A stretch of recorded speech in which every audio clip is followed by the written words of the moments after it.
On this episode of Team Building Saves the World. One person's manager style, they're off the cuff. Another person, they like more detailed. Okay. If they didn't have enough time to prepare, oh my God, how can I say this? I didn't have enough time. Practicing more, learning more speaking skills, and having techniques to calm yourselves down is the slowest and most ineffective way to overcome public speaking anxiety. Really? What do you think, Rich? Couldn't tell you. That's why I'm asking you.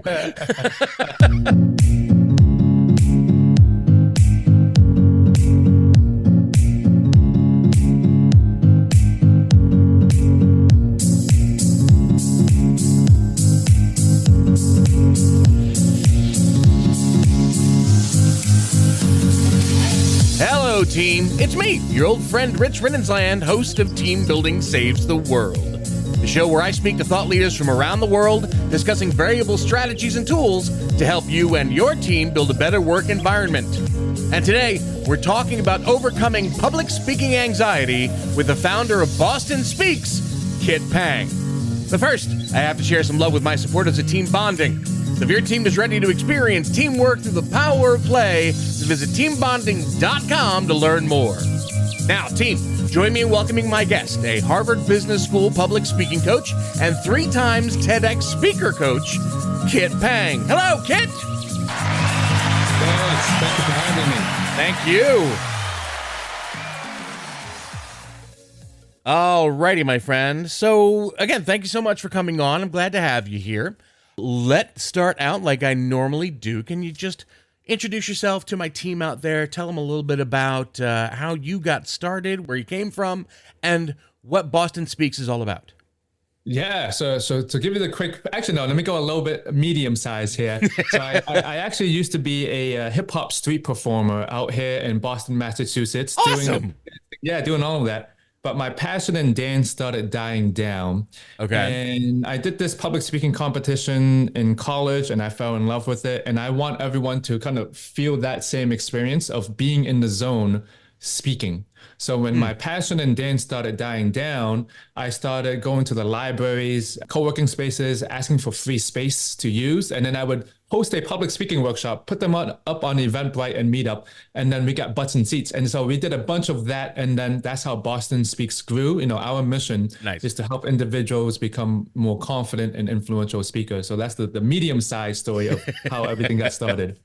So the biggest problem that we are wanting to talk about today is the anxiety of public speaking. And I'm going to be honest with you, I have been a professional performer, I've been an actor since I was 25 professionally, and of course starting in high school. I've never had a problem with public speaking.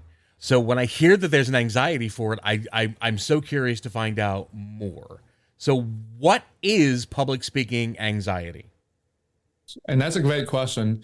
And because, you know, your listeners, we're talking about team building as well. So I want to talk about this a little bit. What is public speaking anxiety? So when I use the term public speaking anxiety, I do mean, yes, when you're standing up, talking to like 50 people, a bunch of people, yes. Mm-hmm. However, we're also talking about the definition of you're on Zoom meetings. It could be 5 to 10 people, 30 people on Zoom meetings, or you could be at work settings.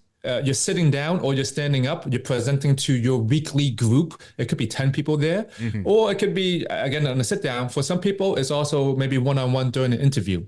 So many people think that when we use the term public speaking anxiety, it means that we're just shaking very nervous when we have to speak. No, I don't mean that. Yeah. It means all of these situations where we hesitate to speak up and we're not our most confident selves. In the workplace, I'll say that. I'm leaving it to the workplace for now. Yeah, and that's great. How is this relating to communication anxiety? Because I had thought communication anxiety was that. I can't even look at you and sit down and talk to you without feeling a little bit trepidatious.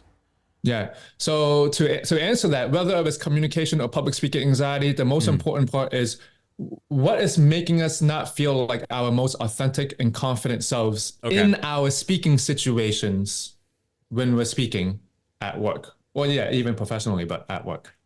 Is this something that occurs in the moment, or can anxiety be as far back as just when you find out that you have the task at hand?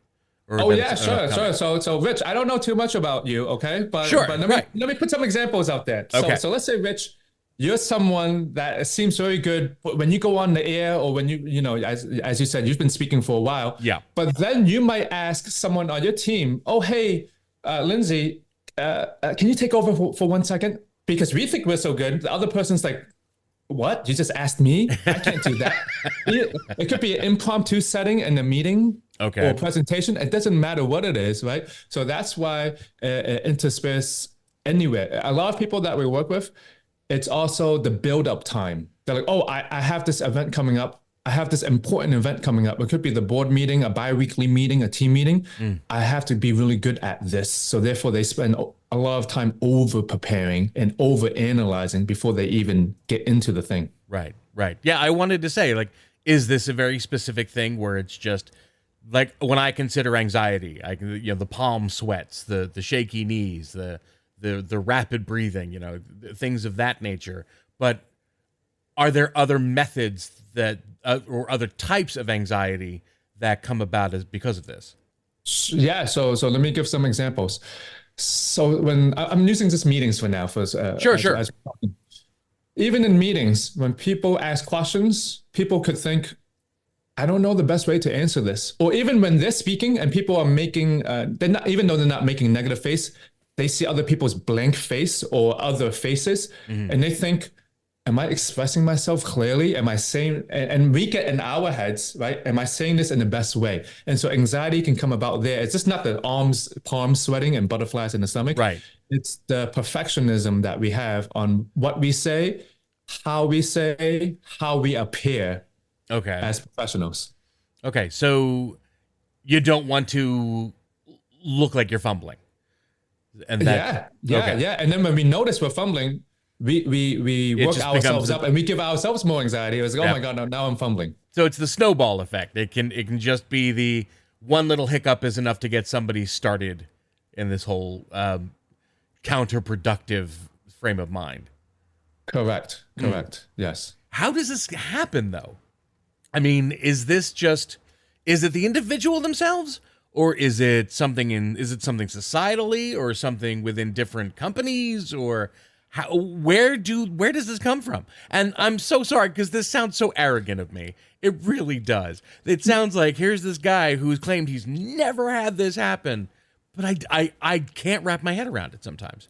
I know that's a great thought question. So Rich, just saying for yourself, you never felt like when people say public speaking fear, public speaking anxiety, you would say, what are they talking about? This always felt good for you. Is that the case for you?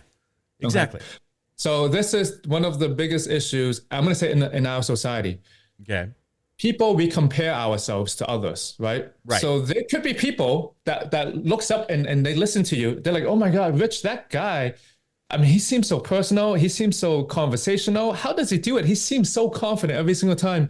But me, when I go up, I fumble like a mess. I trip over my words. I don't know what to say. I don't look like everyone else out there. But so it's going back to your original question, kind of like why? Yeah. So number one, it is society. Okay. Because everyone knows how to put on a poker face of confidence in the working world. Gotcha. Everyone wants to appear confident. Everyone wants to sound confident because what's the norm? If we sound more confident, if we appear more confident, then maybe people will trust us more. So then people don't want to basically, the world has painted that it's a weak side to show being nervous, to show fumbling, to show not being clear and coherent, XYZ. So it's a society norm that great speakers don't appear nervous. Great speakers don't fumble. Great speakers are articulate all of the time. Right? Again, this is not just 50 people public speaking situations. I'm talking about every situations. Yeah. Right. So looking at this in a corporation setting wise, it's not always going to be like you had said. It's not going to be that you have a month to prepare a speech to deliver in front of a board of directors or, a room full of your peers. It can be just as simple as the Monday morning, meetings where you're being set up for how the week is going to work. And then suddenly your manager goes, and now Kit, why don't you come on up and tell us where you are and where you're going to be going this week? That's enough to set somebody off with this? Yes, exactly. So even when we're talking about managers, right? It's now to communication styles. One person's manager style, they're off the cuff. Another person, they like more detailed. Okay. If they didn't have enough time to prepare, oh my God, how can I say this? I didn't have enough time. And now it's like, now it comes back to the communication, right? If they didn't have enough time, how can they speak clearly? So therefore, if they speak off the cuff, it doesn't seem like it's the best thing ever. Okay. What can a company do? What can a manager do to help his people get through this? Because hopefully by the time they're manager, if they've been hired as a manager, that public speaking anxiety is not something that's going to affect them. Yes. And so what a manager can do is start the conversation. Okay. Simply by having a conversation around, hey, the way that we are communicating, what can we do better for you? Sometimes do you feel the most comfortable, or are there things that we are doing that's causing anxiety? I mean, just address it directly, because most people don't even ask. So I just want to give an example. There was one company that we were working with. Okay. I'm going to give you both sides. Please. The boss, yes. The boss and the employees. Mm-hmm. So they have to do like a bi-weekly meeting every single time. And the boss called me and said, Kit, we need to help our people be more confident when they have to present. And here's what he said. I don't get why they get so nervous. I make it such a comfortable environment for them. I don't even know why they get nervous in the first place. I mean, I tell them they can share what's on their mind. I'm very open. I make it so much of a comfortable space. That's what he's saying. Okay. That's what, yeah. That's what he's saying. And then I didn't get to talk with the employees. I was just talking to him. Okay. And I was saying, you might think that. Have you ever asked your employees why they might be feeling that way instead of working on the speaking skills? They don't even have to work on the speaking skills. I'm like, have you had a conversation around why they might feel more nerves in these situations? So what I'm saying is, as a manager or leader, start the conversation. Did you get a chance to actually talk to the employees in this example? I don't please, you don't have to say names or anything, but what was it that they said set their fear off? Yeah. So in most cases, it's usually these. No, not even that place, most cases. Yeah. So what they noticed was, it was just not the boss, there was another person in there. It was so high stakes for them. It felt high stakes for them because both of them saw these projects as the most important, and they want to get, and their personality is like, we got to get this right. We got to, Okay. So it might not come across like that from the leader or the boss, but those are some things that they don't know were contributing to the pressure that people were feeling. So what else can the manager do? Start the ball, just start the communication, start the conversation. What else can they do even beforehand? Yeah, this is very powerful. The managers also need to share the few times they got nervous speaking. Okay. Let me give another example. I'm taking this out of a work scenario. So I was talking to a client, and his son was going to do a math test at school. And the son was very nervous for the math test. Okay.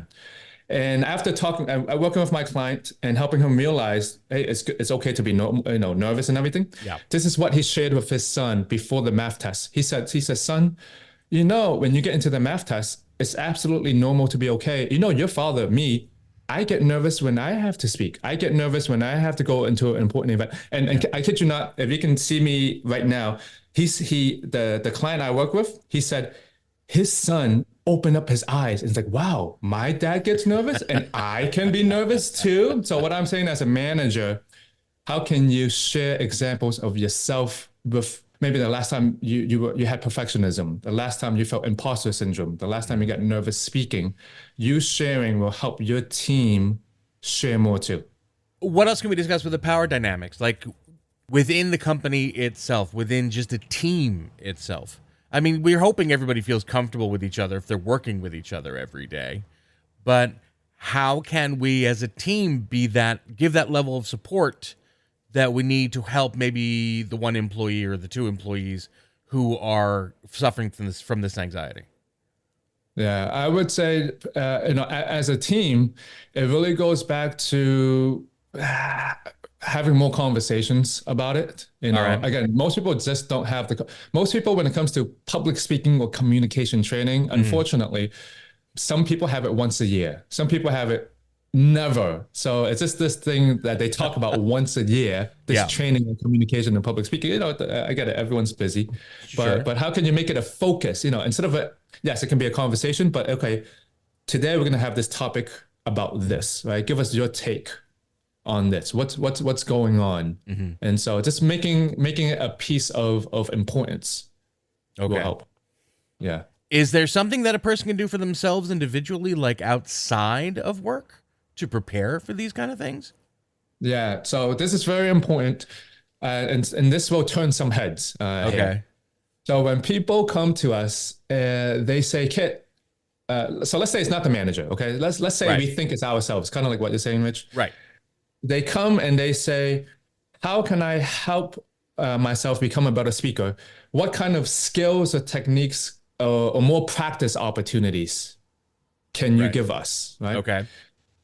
So again, this is going to turn some heads. If you want to get over your speaking anxiety and become more confident, practicing more, learning more speaking skills, and having techniques to calm yourselves down is the slowest and most ineffective way to overcome public speaking anxiety. Really? Yes. It will actually keep them in the loop of having anxiety longer. And let me share with you why. Okay. So actually, a question for you, Rich. How long do you think an emotion lasts for? Oh, just I would say maybe seconds to minutes. Yeah. Okay. Seconds to minutes, right? So some people say that. Some people say decades. So these are most of the.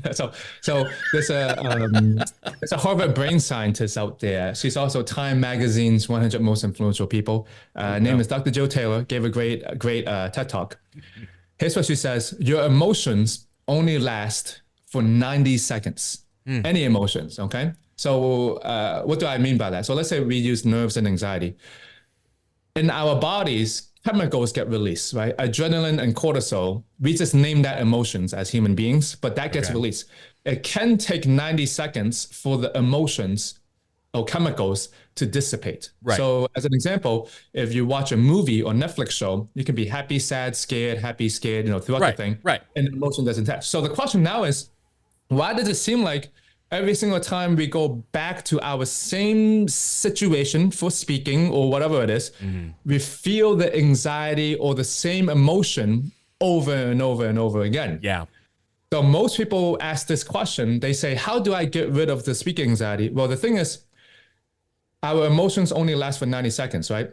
And the question we have to ask is, what caused the release of the chemicals in the first place? What caused the release of the adrenaline and the cortisol? What do you think, Rich? Couldn't tell you. That's why I'm asking you. And so the answer is, it's your thoughts. Okay.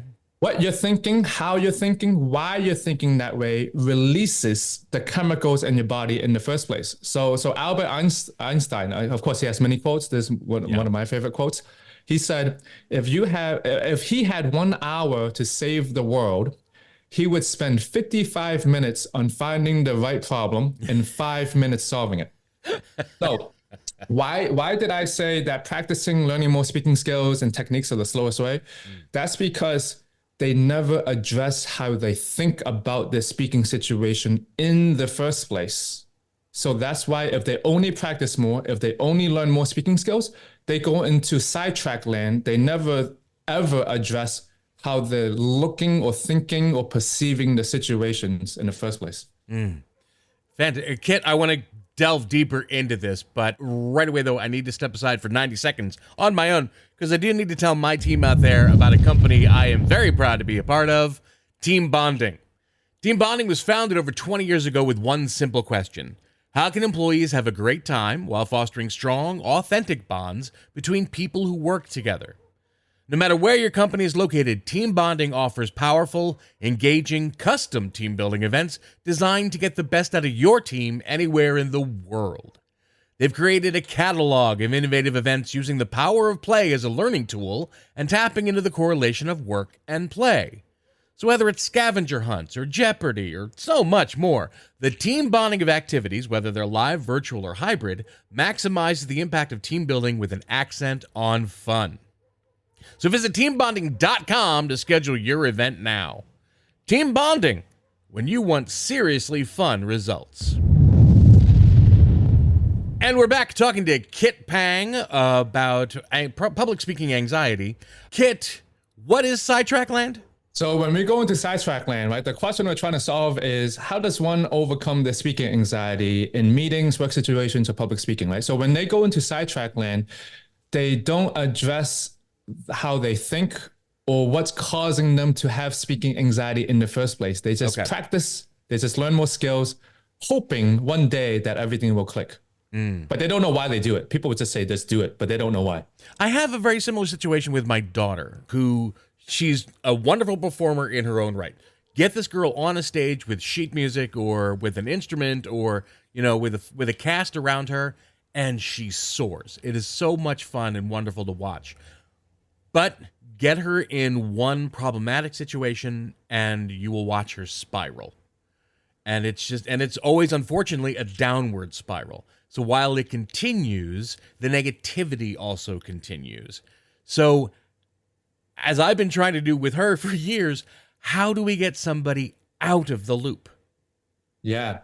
So again, based on what I was saying earlier, right? So if your daughter feels like they've been in a loop, how can you, Rich, the father, think of an experience maybe you got into a loop one day? Okay. Number one, it's just to share an experience that everyone feels this way. Because the worst thing is when people get into a loop, they feel like they're the only ones getting in that loop. Right. So if we can normalize the experience, it's a bonding moment, I would say, right? A second thing I would say, when anyone gets into a loop, when people have anxiety or fear, they get more narrow-minded. Okay. So the solution in that, when one becomes aware, number one is to become aware, I just got narrow-minded. How can I ask myself the question, how can I think more broad right now? Okay. So let me give an example of this. So one day I was at Whole Foods and I was using my American Express and the credit card declined. Oh, I'm not sure, Rich, if you've million times. As I say, I've been an actor most of my life, so yes, a million times my credit card has been declined. So that was the first time that happened to me. Oh, okay. And, it was the first time. I'm like, oh my God, my American Express. Like I tried it 3 or 4 or 5 times, swiping it over and over. And I'm like, why is this not working? Did someone hack my credit card? I know there's money in there. Did someone hack my credit card? Right. What do I got to do now? Do I have to call the credit card company, whatever it is? Right. So in that moment, my mind went narrow. Kind of like if a burglar came into anyone's house, our minds would do the same thing. Yeah. Because it's natural, and this is what people have to get. It's natural. Our mind will go narrow because it's trying to protect us. You know, if a burglar came in, we would be thinking, "Oh my God, what bat can I grab?" Right? Yeah. So in that moment, when my credit card declined over and over, I was getting narrow-minded and more narrow-minded and more narrow-minded. So again, this is kind of like the loop, right? More narrow, more narrow, more narrow. Yep. So in that moment, I asked myself, what would I tell my clients to do? And so the answer was, how can I think more broad right now? Okay. So to answer myself, here's how I thought more broadly. I gave myself the answers of, well, maybe the whole American Express cards or something's going wrong. Maybe Whole Foods was having a problem with the credit card machine. Right. So here's what I did. Once I thought about it, just for like 1 second, I went up to this was like a self-checking out thing. I went up to another cashier and I asked them, hey, my credit card's not working. Is there something wrong with the machine? She said, yes, everyone with American Express was having problems. Wow. Okay, so Awesome. narrow to broad. Okay.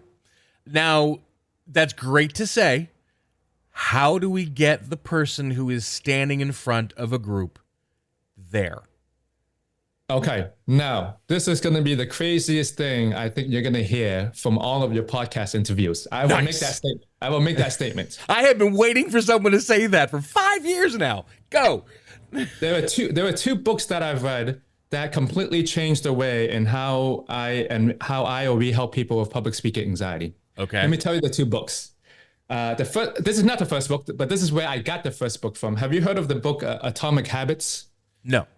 Anyway, it's this popular book about habits. Okay, so in that book, there were 2 sentences that said there was this Bible out there that helped people stop smoking, and it was called Alan Carr's Easy Way to Stop Smoking. So I went on Google, I went on Amazon, YouTube. When people read this book, they stop smoking. People who smoke for 50 years, 30 years. So am I saying this works for everyone? I'm not saying. There are bad reviews on Amazon, but people like Ellen DeGeneres, Richard Branson, Ashton Kutcher, Sir Anthony Hopkins, they gave a testimonial on their shows, right, on the thing, saying they read the book, they stop smoking. So I got this book.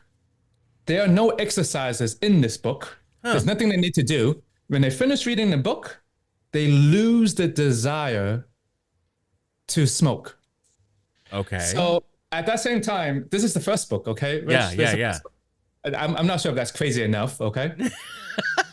So at that same time, I'm like, man, what is this? Is there anything else like this in the real world? Yes, there's a second book now, not by the same person. This book is called Dr. Sardno, Healing Back Pain.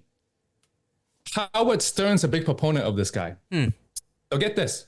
There are no exercises in the book. There's nothing you need to do. Once you finish reading the book, you will have no more back pain. The people that's been reading this book, okay, Rich, they went to surgeries. They went to physical therapy. Right. They've been, again, am I saying this works for everyone? No, I'm not saying this works. But if you look at the YouTube reviews, Google reviews, Reddit reviews, no one's paying them to say, oh my God, Dr. Sardno, you're a saint. You healed my life. You saved me. Now, they're saying the same exact thing to the Alan Carr. Alan Carr, you're a hero. Bless you. Okay? Now, here's the interesting thing. Before both of them became books, people went into a half-day lecture. A lecture. Okay. No, not interactive. A lecture. When they finished the lecture, they left free from smoking or back pain. Now, why am I saying all of this? It took me 1 year to ask myself this question. Can this be done for public speaking anxiety? Yeah. Could it be possible that people go into a presentation without exercises, without talking, only listening to a presentation, and they walk free and break free from public speaking anxiety? Okay. And so that took me a year to be like, can this actually be done? And then now it took me another year to have all the guinea pigs to try out a presentation. So it took me 1 year to now put together a presentation. When people came in to listen to this presentation, and I have to say, this was my major project back in 2023. We have this presentation. When people walk in, they listen to the presentation. They have such a mindset shift. They walk out and completely different. They're free from public speaking anxiety. So why am I saying this? Because it all goes back to the radical mindset shift that they have. When they go to the next speaking situation, they break free from their thing. So I'm not sure if that's the craziest thing you ever heard. Well, the craziest thing would be if you said it didn't work. Because then it's like, well, you have a career based on this. That would be crazier. But are you saying it's just mind over matter? That it's literally just thinking of something differently? They believe in it so much that the speaking anxiety is gone. How do we get them there? I mean, you said that there's nothing for them to do, but there's nothing for them to do. And actually, if they want to use more techniques to calm the nerves down, that actually makes it worse. Then what? I'm saying this. I've been a Harvard Business School public speaking coach. This is what we do for a living at BostonSpeaks. You know, I mean, it's the most far-fetched thing ever. So is this what you do? You just get people like to talk to you like I'm talking to you right now and basically run that seminar for them on Zoom? Or yes, we can do it one-on-one. So if the presentation does not work, then it becomes individualized beliefs that people have surrounding the speaking situations. Okay. But the way the presentation works, same thing with the Alan Carr book. Right. Because every smoker or every person that has anxiety, what do you think is the most common thing among all my clients? They think exactly the same way. No matter if they are in Hong Kong, New York, Los Angeles, they think exactly the same. So we took the same thinking patterns everyone had. Okay. And we took each single thinking pattern and help people understand how to reverse them. What's the thinking pattern? So I'm just going to give one. Yeah. So would you agree with this? Being seen as nervous is bad or weak? Yes, I agree. Okay. So these are beliefs that we have. Okay. Right? That's a belief. If we no longer have that belief, it loosens the grip on our speaking anxiety. All right. Okay. Right? Here's another belief. People will judge us negatively. You might not have that. Some people have, right? People will judge us and they're going to judge us negatively. Okay. I would agree with that statement as well. Yes. Yeah. So how do we know people will be free from speaking anxiety? When they no longer see these beliefs in the same light or way, everything loosens up. So it's basically, how can we help people subtract these beliefs from their lives? When we're not adding new views, we're helping them subtract their current views. Right. So they no longer see it in the same way. When they no longer see it in the same way, everything changes. Is it? I know I'm getting very theoretical here. Yeah, a little bit. But is the success based on experience? Is it something that when they do it once, they should then be able to do it easier the next time? I mean, is this something that people can practice for? You know, because you always say. So let me go back. I'm gonna get out of theory land a little bit. Okay. I want to talk about beliefs and things a little bit. So the question is, how quick can someone change their minds? Right. Right. So I was using an example the other day. I was speaking to a client, and I asked them, you know, what's the thing that where other people are stubborn and you try to change their minds, right? And she gave the example of her mom does not want to eat egg yolks because she thinks that egg yolks are bad for her because of the cholesterol. Now, on her and the daughter side, she's saying, no, egg yolks are actually good for you. You can have them. So the question now is, how fast can the mother change her mind and want to eat egg yolks? It depends on the person. Right. But it can be fast. It can be fast if they're open-minded. Sure. So that means when they change their mind, they see it a whole different way. So let me give another example. If you've ever gotten cut off, a driver cut you off, at the beginning, you might be that jerk, but then maybe you found out it's this nice grandmother with her grandchild at the back seat. So when you have a real new quick realization, the whole emotion shifts. Okay.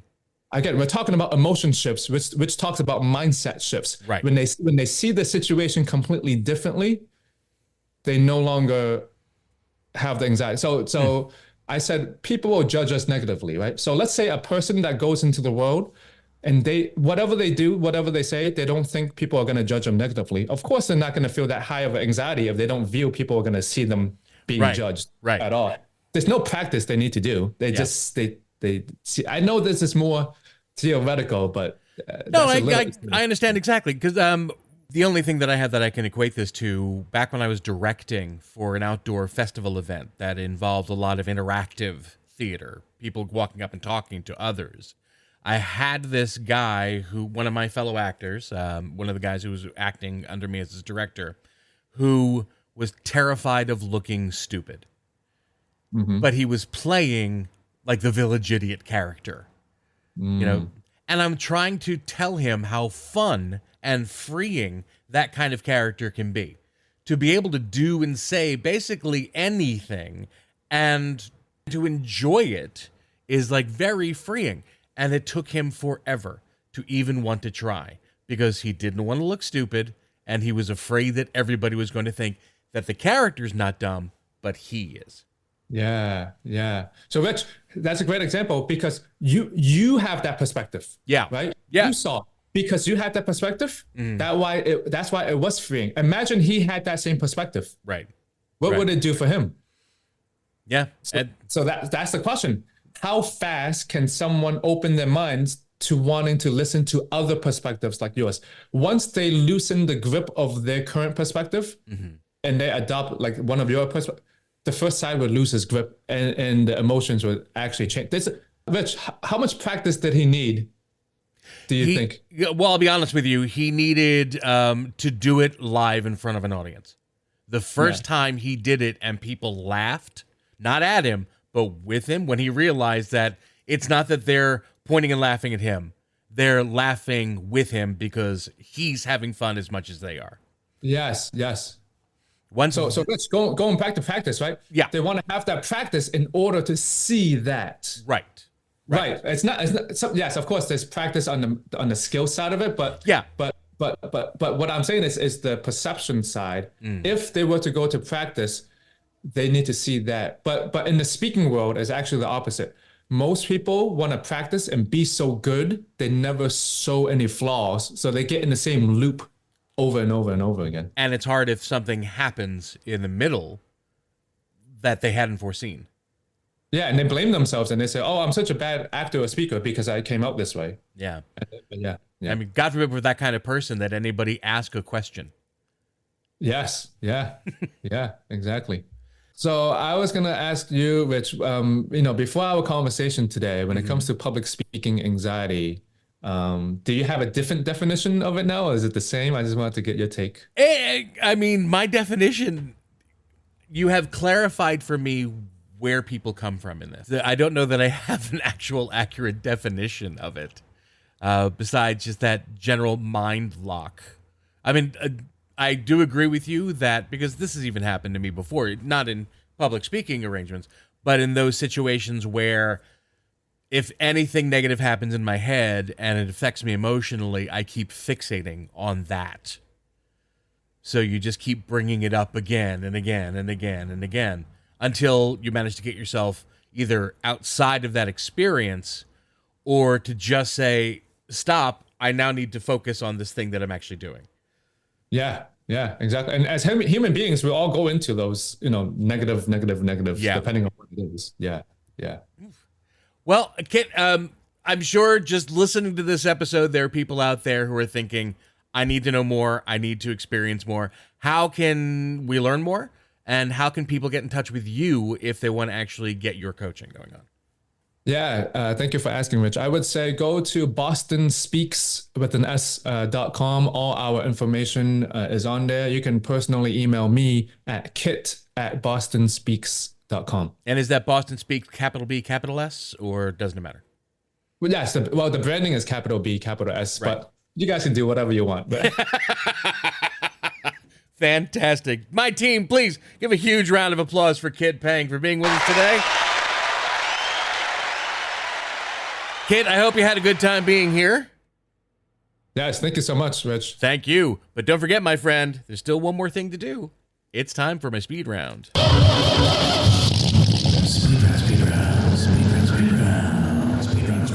So just to explain to you how this works, I'm going to be playing some music for about 60 seconds. That just keeps me in track of time.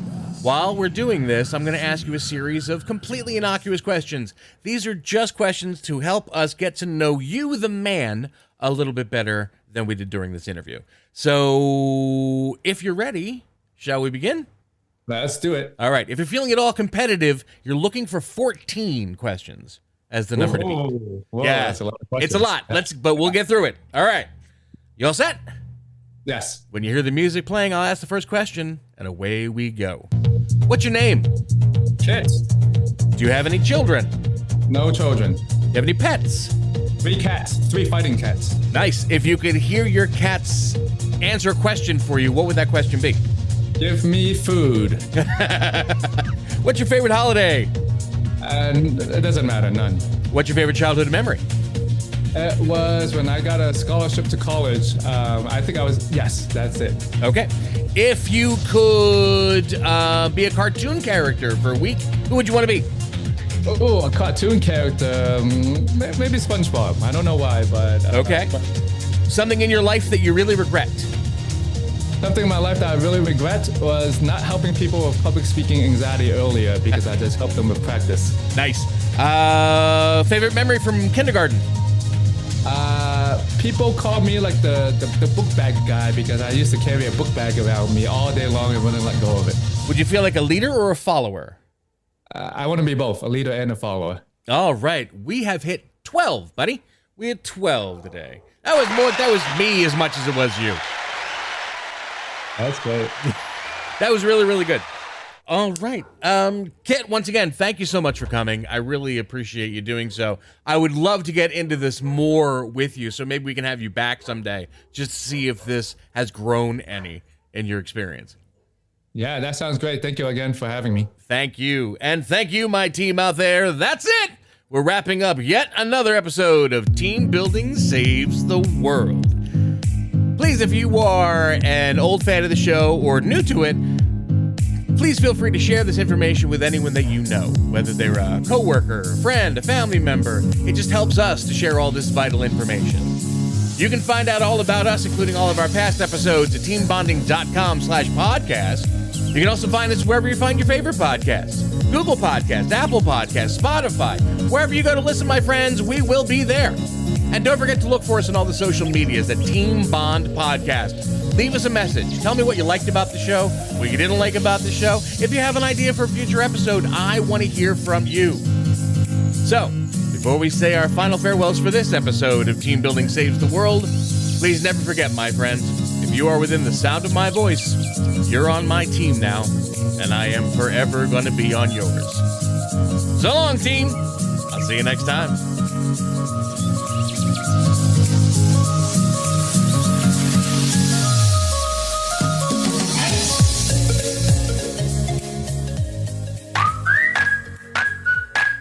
It's been said that you learn more about a person in an hour of play than in a year of conversation. So why not put your coworkers to play with the help of the team at Team Bonding? Team Bonding was founded over 20 years ago with one simple question. How can employees have a great time while fostering strong, authentic bonds between people who work together? Their catalog of innovative events includes scavenger hunts, Jeopardy, and much more. Each activity, whether live, virtual, or hybrid, maximizes the impact of team building with an accent on fun. Visit teambonding.com to schedule your event now. Team Bonding, when you want seriously fun results.